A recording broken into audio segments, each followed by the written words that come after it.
Today, we're going to talk about workplace leadership and culture. Most people start with organisational culture as the thing to change, but really, organisational culture only supports the collective leadership culture.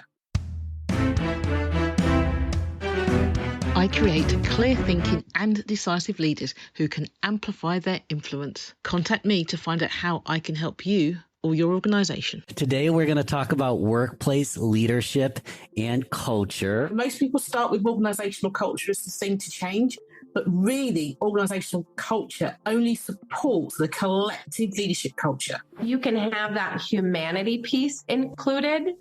That's what's going to separate just a company from a company that thrives with a good culture. When organizations notice people are burned out, what do? You can have an extra Friday off, will maybe increase PTO, but they're not looking at why people are burned out. And what it has to do with is the culture. That's why they're burned out.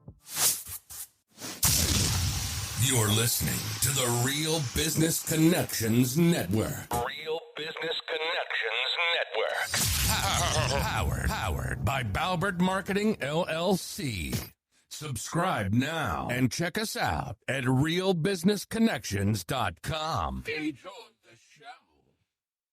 Welcome, everyone, once again to a new segment, Real Talk with GrowGetters. Real Talk with GrowGetters on the Real Business Connections Network. What's a grow-getter? Simply put, we're talking a go-getter that's growth-driven. We're looking to level up every single day. I feel I'm this way. I know you, the listener, are as well.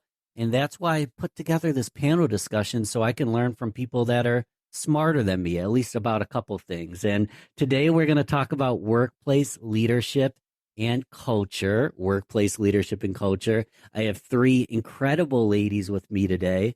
And let's just do a round robin and introduce ourselves here. We'll start with Judith. Judith, tell us a little bit about who you are, what you do, who you help, any of that jazz.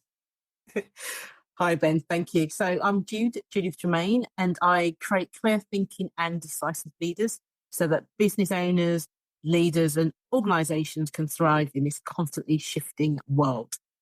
What else can I say? So I work with organisations that want to enhance leadership capability, and I have a lot of fun doing it.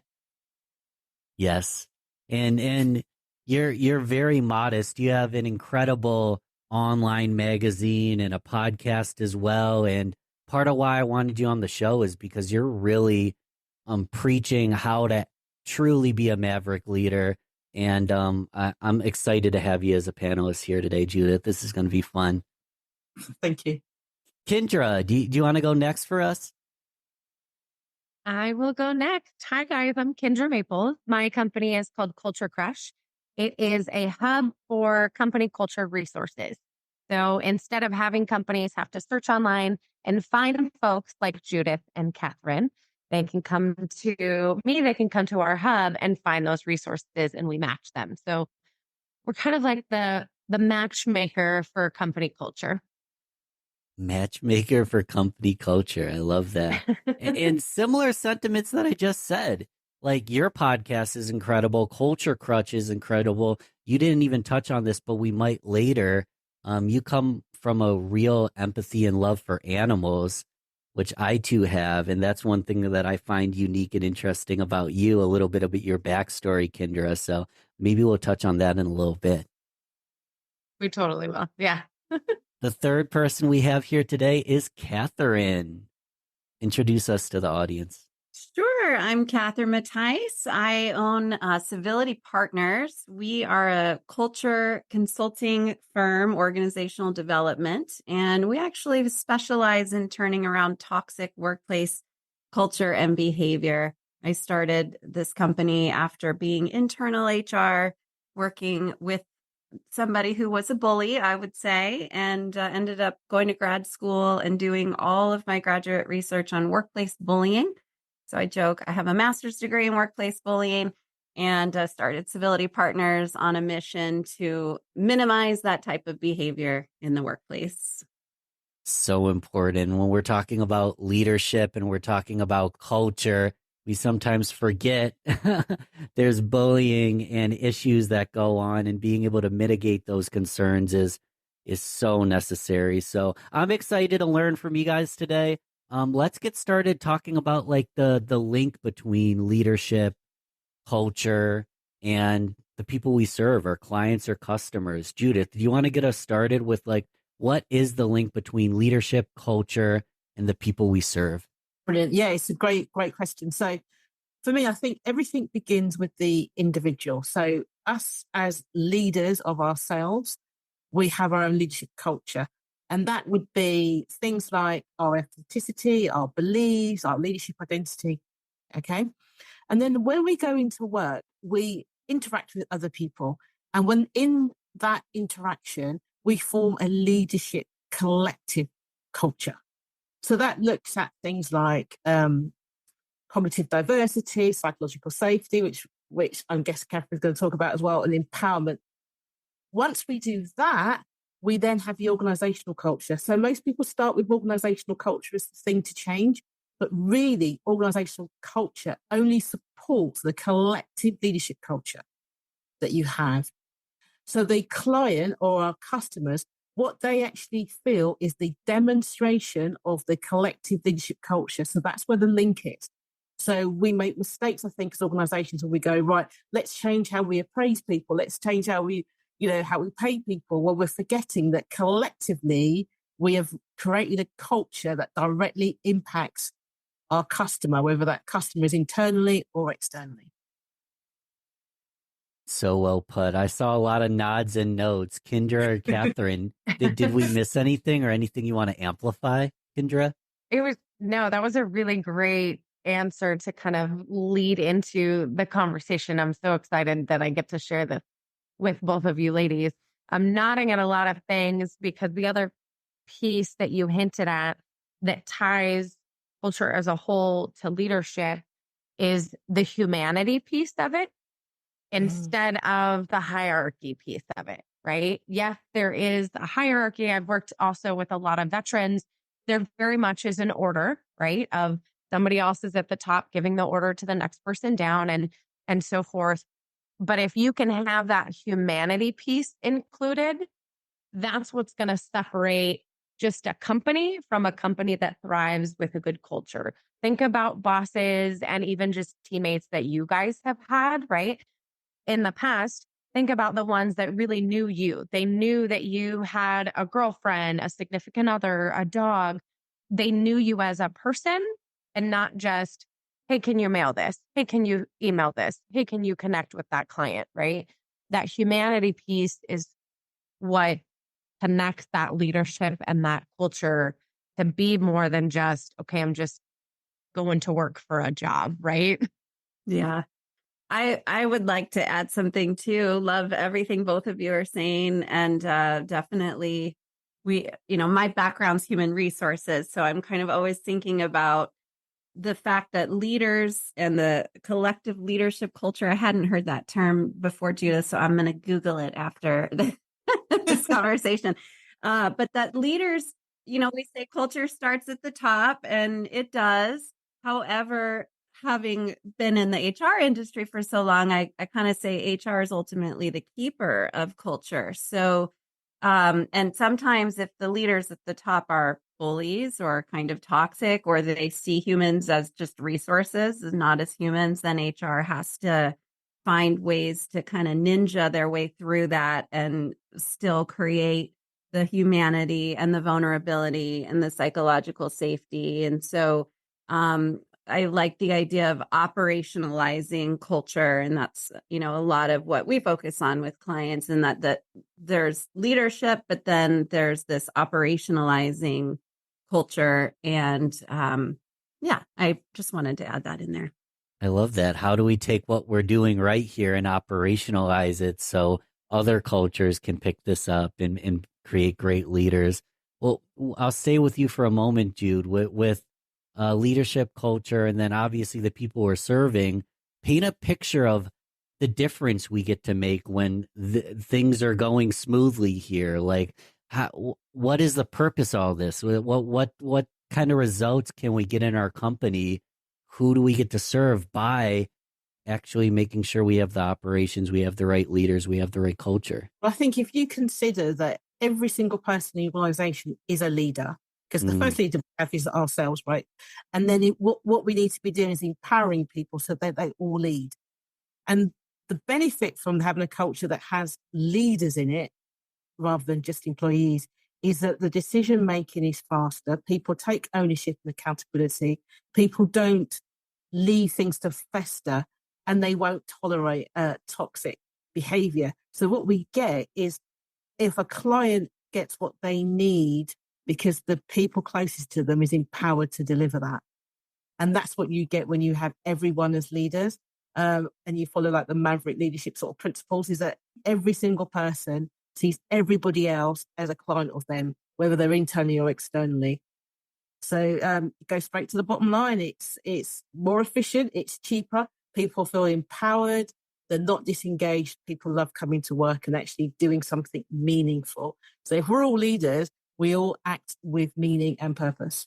Well, I can say there's definitely a lot of research out there for all the data-driven people listening to back up what Judith is talking about, that, obviously, and you don't even need the research. It just makes sense that if I like work, I like my team, I feel valued there, my human needs are met, right? Which we're social creatures.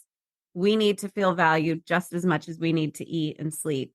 They're not different. And it just makes sense that if I'm at work feeling good, feeling valued, I'm certainly going to care more about the company and the customer and the end goal and the mission of the company, versus if I'm coming to work where the culture is not great, I'm, just kind of there to pay my bills. That's a whole different scenario. And, just Harvard Business Review, for example, is full of tons of research studies showing how the bottom line can be impacted when you have a good culture where people want to be there. So there's just no way around it. And sometimes I feel like, why are we even having conversations like this? Shouldn't leaders just care about people, or just, bottom line's great, but also just as a human. But here we are having these kinds of conversations. At least now, though, Catherine, I feel like these conversations are happening more often. And the data, to your point, the data's there, right? 10 years ago, if we were having this conversation about company culture and taking care of people, the data wasn't necessarily around it. And now the numbers are there to show, yes, you care for your people. And then also it helps every other area of business, right? If your people go home, they're thriving, they're happy, they're going to tell all of their family and friends about this company. Whereas, I've worked for a handful of companies that have had a great culture and a not so great culture, right? And everybody in my sphere could tell when I worked for which ones, right? Because I'm telling them about all the great things, versus going home and saying, like, to your focus, Catherine, what you do with focusing on the bullying, I've had a couple of places where there was a bully in leadership, and that affected then everything about me, how I shared about the company, or if I just kept my mouth shut about the company, right? So when you look at it from data metrics, like, those numbers are out there now to correlate with all of this. So you can see saving on retention, and then you have free little people as marketing people out there as your voice. And we just have all of the information now, which is so great.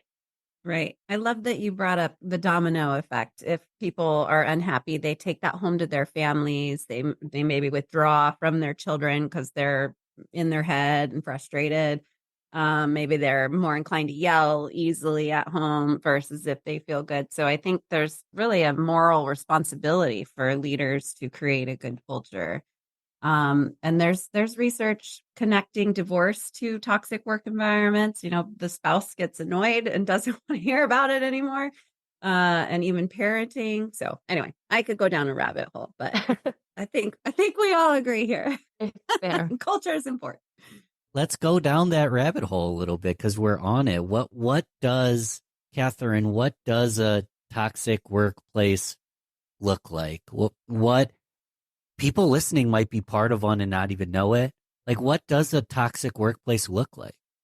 Well, burnout is a main one. In fact, there's a really great McKinsey Institute article that talks about, I love this article because it was like everything I've ever been saying is in the article. That when organizations notice people are burned out, what do? You can have an extra Friday off, will maybe increase PTO, but they're not looking at why people are burned out. And what it has to do with is the culture. That's why they're burned out, right? So burnout's a big one because we're overworked, we're stressed. We probably have a bullying type of a scenario or uncivil anyways. Other signs of a toxic environment are lots of gossip, lots of behaviors that are exclusive. And I think we don't use that word enough. We say inclusive all the time. Let's create an inclusive environment. But the opposite of that is exclusive. I'm left out of meetings. I'm not invited to lunch. I'm interrupted a lot, so there's a feeling of exclusivity. When departments are siloed, that's another sign. We see a lot lack of trust in leadership, where you kind of feel like leadership doesn't care about me. They don't value what I bring. They don't communicate. They're not transparent. So those are the types of things you see in a toxic environment. And I just want to say real quick, a caveat. I use that word toxic a lot. And I think for some people, it's like, well, there isn't overt sexual harassment. It's not awful, but I do feel a little unhappy when I'm there. I think that lower level stuff, I say with air quotes, is still very impactful and still toxic. So even inappropriate sarcasm is toxic. And so I use that kind of big, highly charged word for even little things. Toxic is anything that is insidious and can disrupt the organization's culture and functioning. Pervasive. Yeah. I was just going to say pervasive, maybe coercive control, stuff that you don't always see. Right. Go ahead, Jude. Sorry, I didn't mean to jump in there. Please. I was thinking in terms of toxic environments, it can be even more subtle because sometimes exec teams don't really notice what the employees are feeling or doing. Mm-hmm. So it gets to be really bad for the notice, but there's other things that can show toxic. So I would say things like, has innovation and creativity decreased recently? Is there more absence in a particular department that is not mirrored anywhere else? Is everybody off with flu? And it's the middle of the summer. It's those kind of things that looks at toxic. How safe is it to say what you feel? Does everybody agree all the time? Have people stopped socializing with each other? I think sometimes we can ignore really clear signs of toxicity because someone's not shouting. But because when you start off, Ben, and say, can you be in a toxic environment and not know it? No, you can't. It's impossible. You will know it's toxic. And I think it comes back to what Catherine's saying in terms of the definition of toxic. If you're unable to bring your real self in, and every time that you try to do something, you feel unable, it's probably due to some level of toxicity.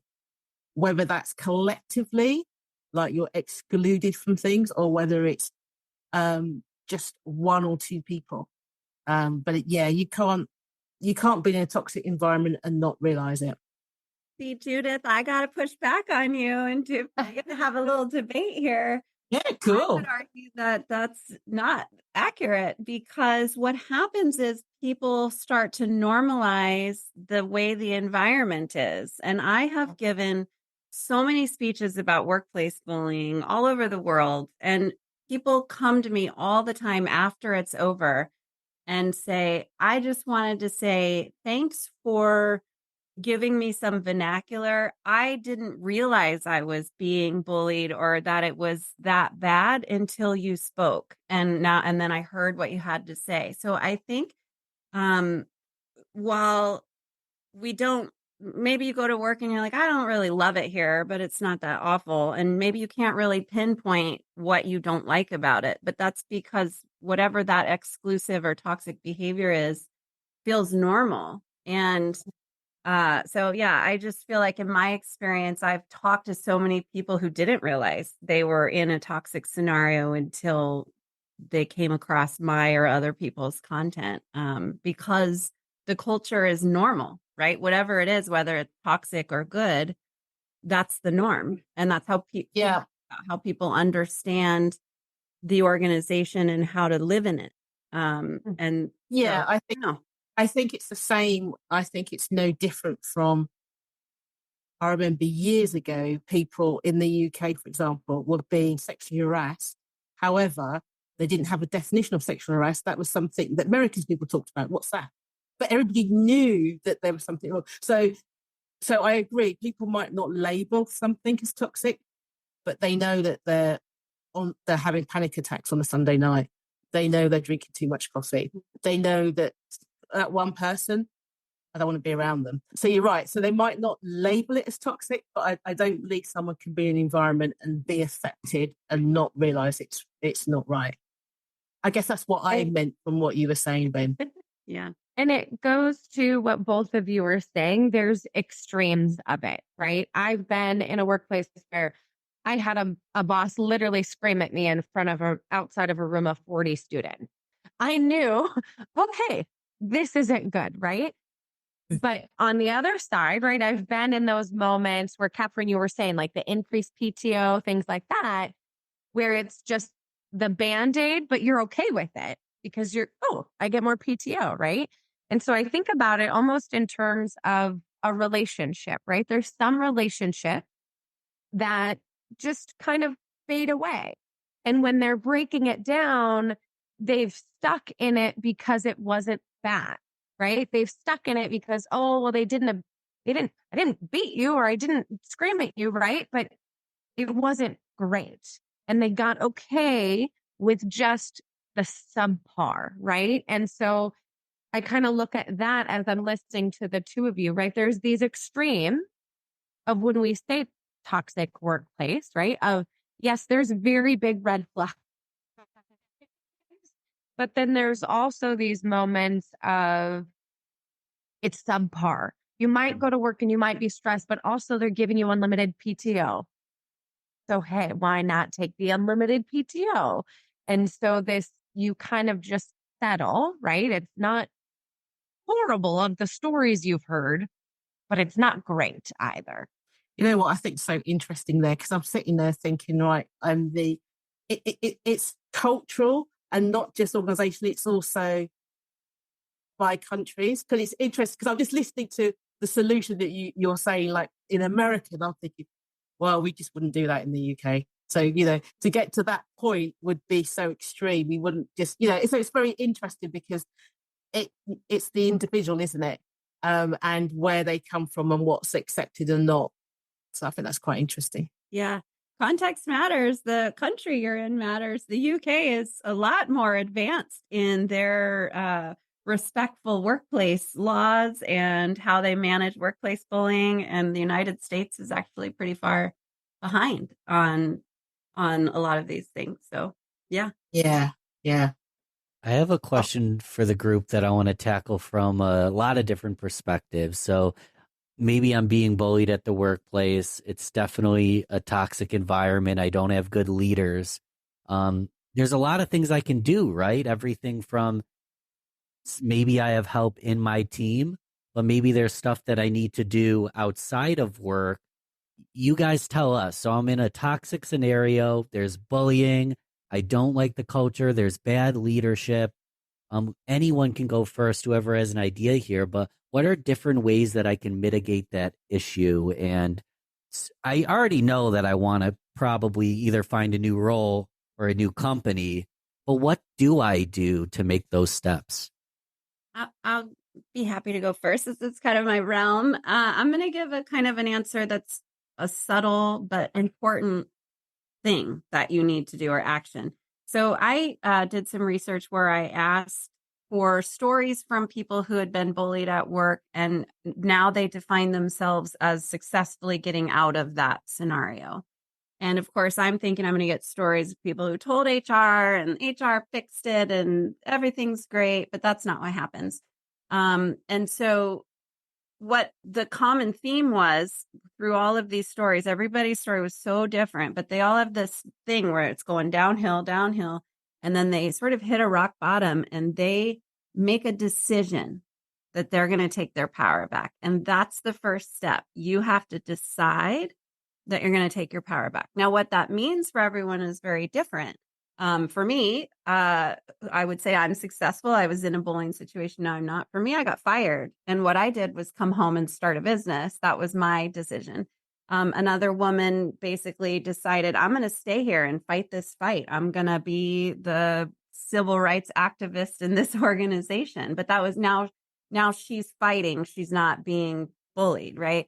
Another woman had a story of kind of dropping her keys on her boss's desk, like, I quit. And she just, the way she described it, she must have been facilities and had all these keys. I could just hear it. And she went, and then it was over. So that the decision is different for everyone, but that is the first thing you have to do. Decide that you're taking your power back.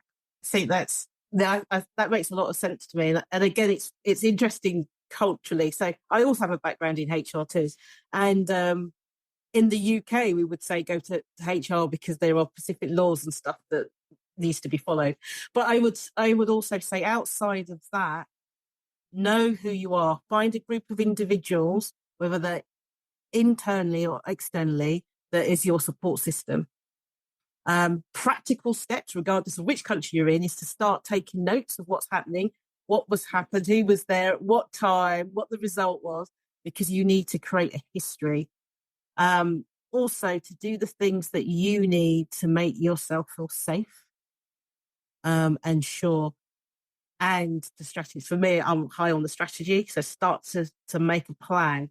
So to run off, so to lead your organization without having a plan in place is something that you should only do if you absolutely have to do. I think get your plan into place and the people around you that need you to move forward. Kindra, did we miss anything? You've left a couple of bad scenarios. So what did you do or what did we miss? Yeah, so I've kind of done a little bit of all of this. So Catherine, I love that you say the first thing is the decision. I had left a position similar to you because I was laid off. I was one of the executives. They let all of the executives go. And I needed them to make that decision for me because I was in the position of really supporting the team. So I was like the protector for the rest of my team so that they didn't see the rest of the nasty culture and the toxicity. I was protecting them. And so my team was thriving. I was the middleman, blocking it. It was like the Wizard of Oz with the little guy behind the curtain. And so they made that decision for me. And so sometimes making the decision isn't you making it yourself, it's somebody else making it for you. And now it's interesting because I've seen a handful of folks that are in similar work situations and they haven't gotten ready to make that decision yet. They're still in that phase of, it's not that bad. I get PTO, I get vacation time. They're still in that phase and they're okay with it. Then they go and they stress on the weekend too. But that piece of making the decision is definitely what happens first, whether they make it for you or you make it. And then similar to the gal that drops the keys, I have been that person. And Judith, it probably wasn't great. I didn't have anything lined up. And I had to know myself and know my own worth, which is a process in itself, right? A lot of people think, well, this is where I am. This is where I have to be. This is where they pay me for what my experience is. I really had to get to the point of accepting, no, this is not where I should be. And I did that with no notice. And I said, okay, I'm done. I'm not doing this anymore. I did play the bigger person as I left in the sense that I didn't say, I've never said anything bad about the company. I left. I still connect with people that are in that space, but I really did the, okay, I'm done. I don't have a job lined up. I don't know what I'm doing next, but I needed to just take that step. So I don't necessarily recommend that piece to everybody, but it definitely, it's a combination of seeing these toxic kind of red flags and then being able to Catherine's point, make the decision, accept that you are worthy of so much more, and then make that plan. And Judith, you said it, be strategic and make a plan. Great roundup. I have a fun question specifically for Kindra, but I know it's going to spur additional conversations. You're going to have to set the stage a little bit for us, but you used to work hand in hand with animals, and you're really passionate about talking about some of the comparisons between working with animals and working with people. So set the stage. You used to work with animals. What did you learn by working with these animals? I did. And then, Ben, you're right. It's going to roll into what the other two ladies are all talking about today.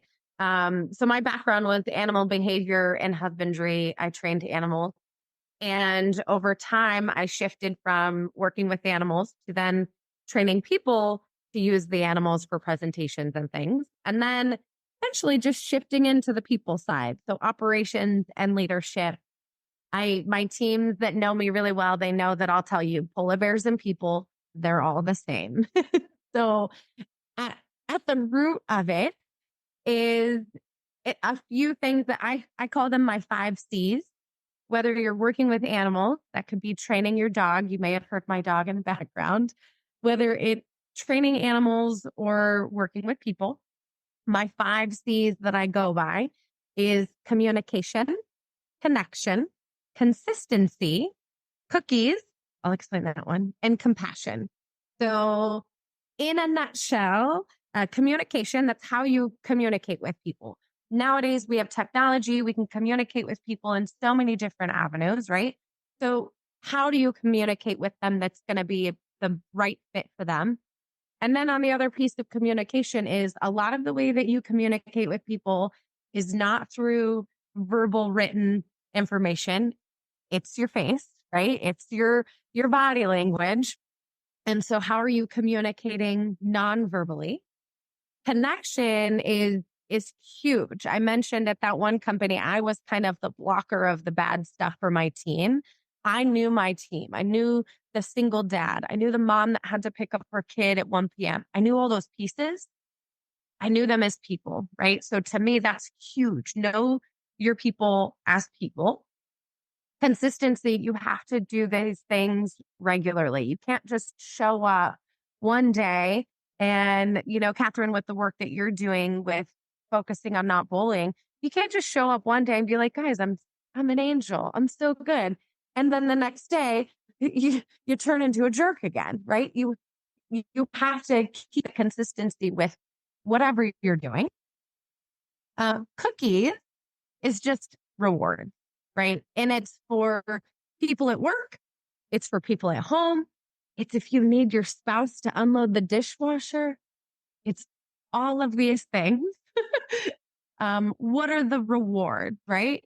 And giving them that acknowledgement and the reward of what they want to receive, right? Some people don't want big accolades in front of a group of people. They maybe just want you to write a note or something, right? So cookies just means rewards. And then compassion. At the end of all of this, as we're talking about strategy and we're talking about toxic workplace, if there's no compassion, then none of these pieces are going to work. None of these pieces are going to grow. And that person should just be off on a little island by themselves. But the compassion piece, you have to want to change these things. And some of the companies that I work with now, when I go in to do an assessment and work with them on their culture, if they don't see that there's a problem, I don't want to work with them, right? They have to really want to make the change and have the compassion. So I would love to hear, ladies, your thoughts on this, but these are my 5 that I go through. I did this when I was training animals, and now I do it when I'm training my team and when I'm getting family members to unload dishwashers. I wrote all 5 down for the listener if you couldn't write them down: community, connection, consistency, cookies or rewards, and compassion. For Jude and Catherine, do you want to grab one of those 5 and go a little deeper for us? I mean, they're all great. I like the 5 C's. I'm not great at creating the models like that. I think that's awesome. Also, side note, my resident trainer here at Civility Partners, she is a former zookeeper. So I saw that, and so you guys have that in common. I guess I'll touch on compassion and tie it back to culture in general and kind of the individual component. It's hard to be compassionate in a culture that you don't feel like you fit in, or that you feel like your team doesn't trust you, or your manager's not treating you well. Then that compassion goes away. So it's important for managers and leaders to, I like what Kindra, we've both been talking a lot about kind of the vulnerability, that you have to open up and be a person yourself in order to get your team to open up to you as well. And I think there's a real shift that's been happening over time. It's sped up a little bit with COVID, and now I think we're kind of going back a few steps. But with COVID, we saw inside people's living rooms, we saw their children running around, their dog, their cats walking along the desks, and so there was just a real opportunity for managers to build compassion and empathy and rapport with their teams, because we were all in that together. And I've often said, for example, in the world of bullying and harassment, that if you want your employees to tell you when something like that is happening, you have to demonstrate that you're willing to be vulnerable and allow them to be vulnerable and compassionate. So I feel like I'm a little all over the place, but like if I feel harassed, that's a huge ask of me to tell my manager or HR. That puts me in the most vulnerable place possible. Right. And so I'm only going to do that if I feel that the company values compassion and vulnerability. And so there's this real mixed message. I'll also say, just in terms of kind of gender emotions, since we're talking about compassion, we don't like crying at work, right? And that's maybe more of a feminine type of emotion, no crying at work. But yelling and being assertive or even aggressive seems to be okay, right? And that's more of a masculine kind of a behavior. So I think we just have to really be thinking about what emotions, what behaviors, what do we expect and accept in our organization? And vulnerability has to be part of that. Compassion has to be part of that. And that means if you're going to allow yelling, you have to allow crying, and, or not, don't allow any of it. But I just find that kind of an interesting observation I've made over the years. I thought of it like that. I think for me, if I was going to pick one of the C's, I think I would pick community. So my belief is that leadership is personal. It's personal in a couple of ways. It's personal to the individual who is leading, because what you bring to the situation is personal to you. You bring your perspective, your point of view, your leadership identity. And it's personal to the individual that you are leading. So a lot of people will say, "Oh, this is just business. It's not personal." And what they actually mean is, it's not personal to me. It's not personal to me. It's just business for me. You don't count.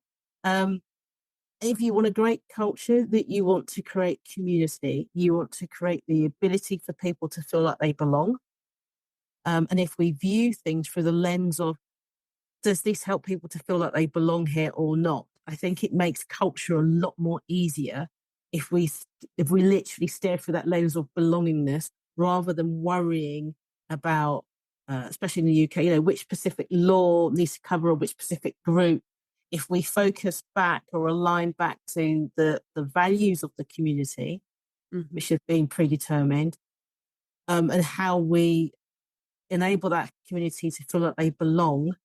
It solves a lot of our culture issues around how do we recruit, how do we retain, how do we promote, how do we deal with our customers, when we ought to be saying, how do we make it possible for the most amount of people to feel that they belong most of the time?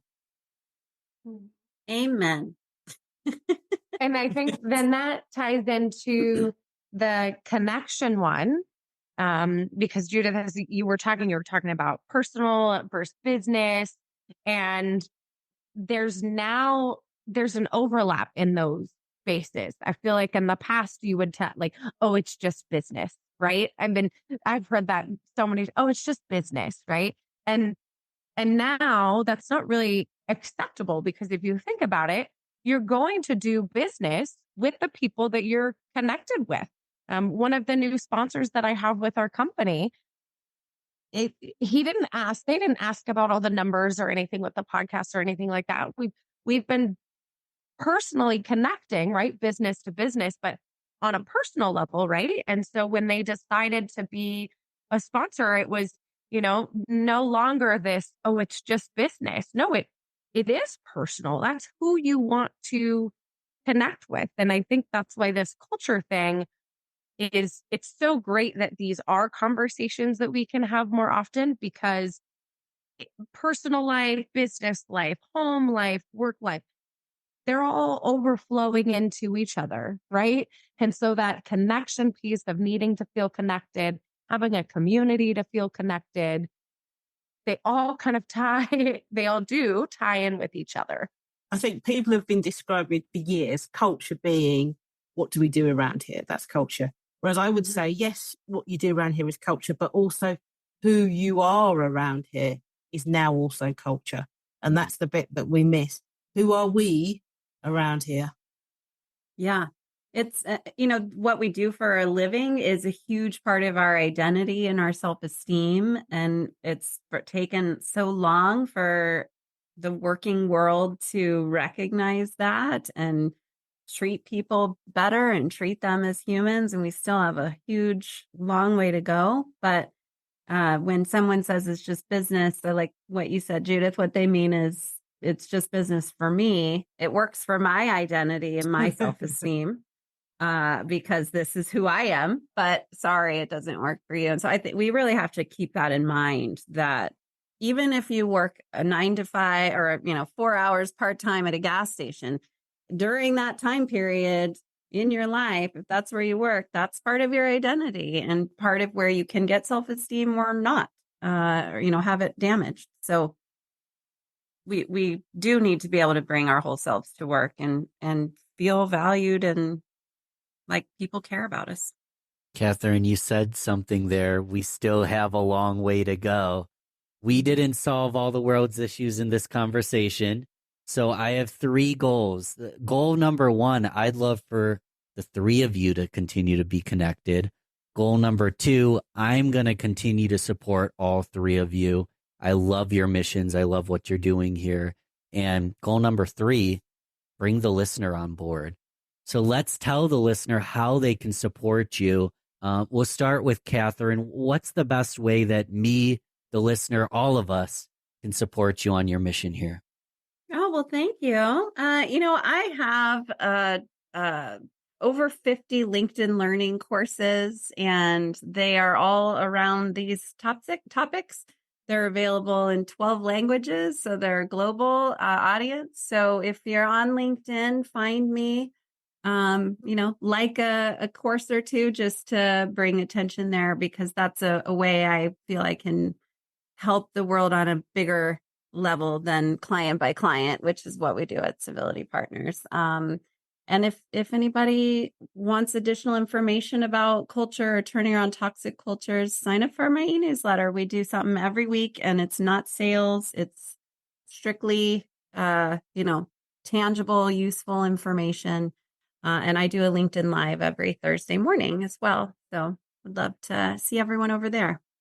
Lots of ways to reach Catherine, and you can even reach me in between. If you want to reach out to me, I'll make sure you're connected with Catherine and Civility Partners as well. Kindra, how can we support you, my friend? Yeah. So when I started this business, I started this business by accident.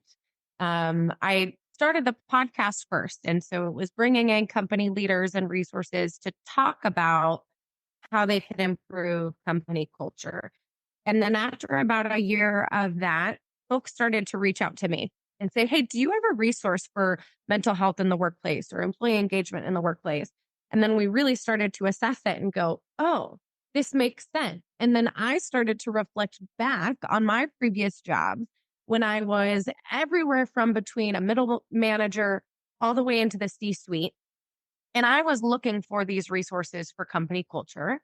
And one, I didn't know where to look. You're Googling this stuff online. You have no idea. You're Googling DEI workshop, right? You don't know. But then the other part of it is you're only Googling what you know. There's so many resources out there that companies don't know are a resource for improving company culture. And so fast forward to the place that I'm in now with this company, I'm doing this and building this so that there is a hub of all of these resources. So people don't have to struggle and Google and not know.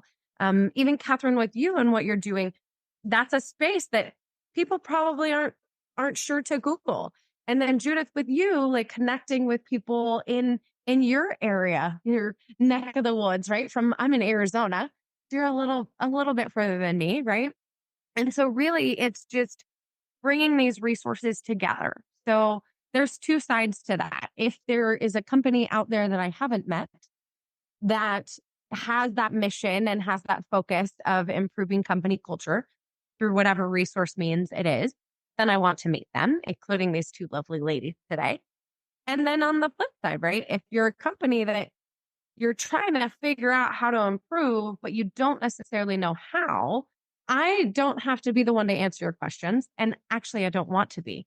I just want to go and do the assessment and then connect people with folks like these two amazing ladies. I want to connect them to the right resources so that people aren't sitting there frustrated, Googling, and not knowing the resources that really are out there for them to help them. And you bring cookies. And I bring cookies. I do have a really good cookie lady that makes cookies for our event. Jude, round us out and tell us how we can help you as well.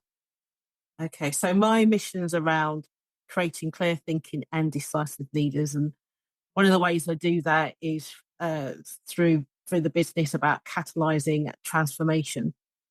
Now, I believe very strongly that leadership is about influence, and I can help people to get better influence.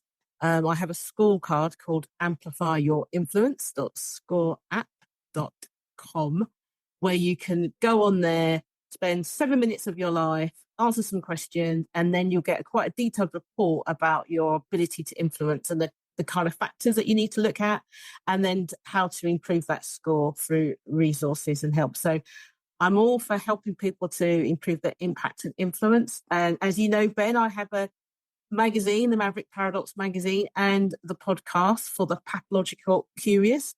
So where you can learn some really valuable lessons and from lateral thinkers and challenge your thinking.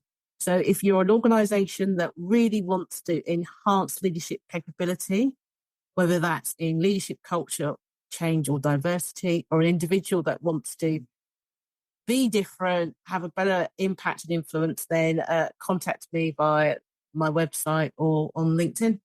Beautiful. And I have an incredible team that took lots of notes. So if you scroll to the description, the show notes, everything we spoke of is right there. And if you want me to help bridge that gap, reach out to me. But I'd love for you to connect to these three amazing women. And wow, thank you for the conversation today. I learned a lot, but I also learned that there's a lot still to learn. So let's keep the conversation going. Sure. Thank you. Thanks, guys.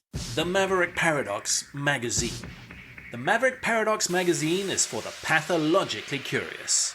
Written by a swagger of socialized mavericks who are divergent thinkers, the magazine tackles the biggest issues affecting maverick leaders today. You might be a business owner or a leader within an organization who wants to have your thinking challenged, to be exposed to a diversity of thought, or to learn from diverse experts in their fields? If so, the Maverick Paradox magazine is for you. Join the swagger at themaverickparadox.com and engage in the conversation.